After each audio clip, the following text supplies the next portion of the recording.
Esse é uma cápsula e nós vamos falar agora sobre a progressão de regime do Daniel Silveira. O Alexandre de Moraes autorizou o Daniel Silveira a progredir para o regime aberto, o que é uma boa notícia. Só que você lembra que quando o Alexandre de Moraes autorizou o Daniel a progredir para o semi-aberto, ele já podia ficar em casa, rapidamente o Alexandre de Moraes disse que ele tinha violado as condições e mandou prender ele de novo. Um absurdo isso, né? Mas vamos ver o que acontece dessa vez, né? Essa notícia foi sugerida por anarcossocialista, fã da Miku Nerdola e várias outras pessoas. Obrigado aí ao pessoal que sugeriu notícias lá no nosso site, no visãolibertaria.com. E obrigado a você que está assistindo o nosso vídeo. Se você gosta do nosso conteúdo, por favor, deixe o seu like e se inscreva aqui no canal, né? Pois bem, o Alexandre de Moraes autorizou a progressão de regime do Daniel Silveira, né? Então, ele começou a cumprir a pena dele no regime fechado, como acontece com condenados. Ele deveria ter progredido de regime já com 16% da pena, porque, né, como foi um crime de opinião, ele simplesmente falou alguma coisa, não houve violência, não houve a grave ameaça, ele não deveria ter cumprido mais do que 16% e progredido de regime. Mas o Alexandre de Moraes entendeu que o discurso dele foi uma grande ameaça, o que é errado. O conceito de grave ameaça é uma ameaça imediata, é você apontar a arma para a pessoa e falar, me passa o relógio ou eu te mato. Isso é uma ameaça imediata.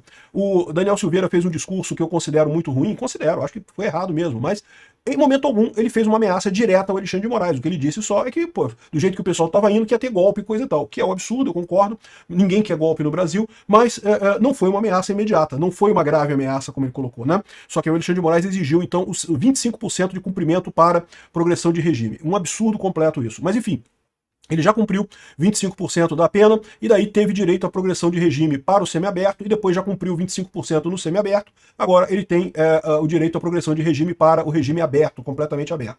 Como é que é o regime aberto? Você vai para casa, é a prisão domiciliar, você pode ficar o dia inteiro livre, você pode ir a qualquer lugar durante o dia, mas à noite você tem que ficar em casa. Eu não sei se fala aqui exatamente qual é o horário aqui. Ele tem que ficar à noite e durante finais de semana e feriados ele tem que ficar em casa. Então ele não pode sair, eu acho que aqui nessa matéria aqui tem dado aqui.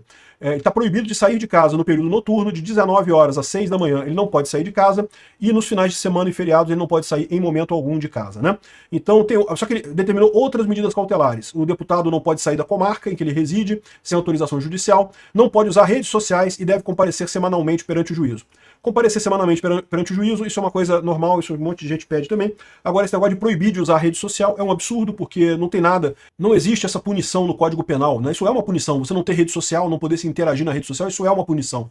Então, é um absurdo esse tipo de coisa e você poderia até justificar isso numa fase anterior do processo, para evitar que ele atrapalhasse provas, que ele tentasse falar com alguém, apagar prova e coisa e tal, mas agora que ele já foi condenado, que ele já está cumprindo pena, não tem lógica nenhuma proibir a pessoa de usar rede social. Que história é essa? Né? Enfim, um absurdo isso daqui. Mas o mais preocupante dessa história é você lembrar o histórico da prisão do Daniel Silveira, né? O Daniel Silveira ele já teria tido direito à condicional e à progressão de regime. O Alexandre de Moraes primeiro não queria aceitar a progressão dele para o regime aberto, que é um absurdo, porque isso é direito do preso, tá? Você pode, se você discorda disso, cara, tem que mudar a lei. A lei penal diz claramente que o preso tem direito à progressão de regime. E o entendimento é que, a menos que tenha alguma coisa óbvia para impedir a progressão de regime, é direito do preso isso. E não tinha nada, né? No entanto, o Alexandre de Moraes fez beicinho, demorou, não sei o que lá. No final permitiu que ele fosse para o semiaberto, mas 2 dias depois, 3 dias depois, foi lá e prendeu ele de novo, alegando que ele teria contornado, que ele teria fraudado o semiaberto. Porque haviam indicações de que a tornozeleira eletrônica dele estava não sei aonde, não sei o que, sendo que, segundo o pessoal disse, ele foi para um hospital. Enfim, um absurdo completo isso, né? Essas tornozeleiras eletrônicas também têm o mesmo problema de quem tem celular, que de vez em quando elas dão pulo, né? Elas têm incerteza em relação à localização. A menos que houvesse uma prova muito clara de que ele estava descumprindo a coisa, é um absurdo você punir ele com a regressão de regime nesse caso.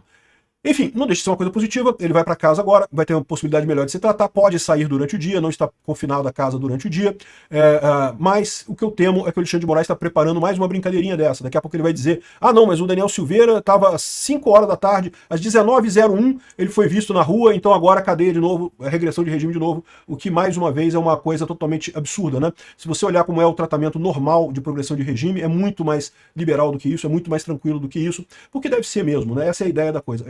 O Alexandre de Moraes quer uma punição mais dura para o Daniel Silveira, porque ele encara o Daniel Silveira como inimigo pessoal dele. Então ele quer sacanear o Daniel Silveira a qualquer custo, né? Enfim, além dessa lambança que o Alexandre de Moraes fez aqui, de novo, é uma coisa positiva, né? Mas vamos ver se vai ficar mesmo, né? Também teve o caso de que o Alexandre de Moraes disse que o Eduardo Bolsonaro está dificultando a notificação e mandou notificar ele por edital naquele processo que ele está movendo por conta de obstrução de justiça. Sendo que o Eduardo Bolsonaro já está morando nos Estados Unidos, todo mundo sabe disso, o correto seria ele fazer por carta rogatória, né? Aliás, diga-se de passagem, ele fez a citação do Paulo Figueiredo por carta rogatória. Olha só, mandou lá para os Estados Unidos a carta rogatória, isso aqui é uma coisa correta de se fazer. É assim que funciona, manda a carta rogatória para lá, agora o governo americano vai fazer a citação do Paulo Figueiredo, e é assim que funciona, né? Só que aí fica a dúvida, se ele sabia que isso existia, por que não fez isso desde o início? Por que só agora, e só para o Paulo Figueiredo que ele está fazendo isso? Por que não faz isso para o Eduardo Bolsonaro também, uma vez que ele sabe que o Eduardo Bolsonaro está lá fora, né? Então, mais uma vez, uma coisa absurda, uma decisão que não tem nenhuma lógica. E, bom, o André Massiga já explicou aqui o absurdo que é. O artigo 27 do CPC estabelece que citações e intimações em país estrangeiro devem ser realizadas por carta rogatória. Somente se o país estrangeiro negar o seguimento à carta ou se o réu não tiver o interesse conhecido, admite-se a citação por edital. É o que dispõe expressamente o artigo 251-I, inciso I do CPC. A citação por edital será feita quando o desconhecido ou incerto o citando, né? Não é o caso. O endereço do Figueiredo é conhecido, já foi revelado por ele próprio, e também a questão do Eduardo Bolsonaro também é conhecido. Ou seja, uma coisa que não tem absolutamente nenhuma lógica. E lembra ainda o Martim de Luca que o próprio Eduardo de Moraes está para ser citado numa carta rogatória que veio da Flórida para cá, e no entanto o STJ continua segurando essa carta, o que mostra que a justiça brasileira está entrando num buraco muito perigoso. Está entrando no buraco da ilegalidade para proteger um criminoso que está nos seus meios, né?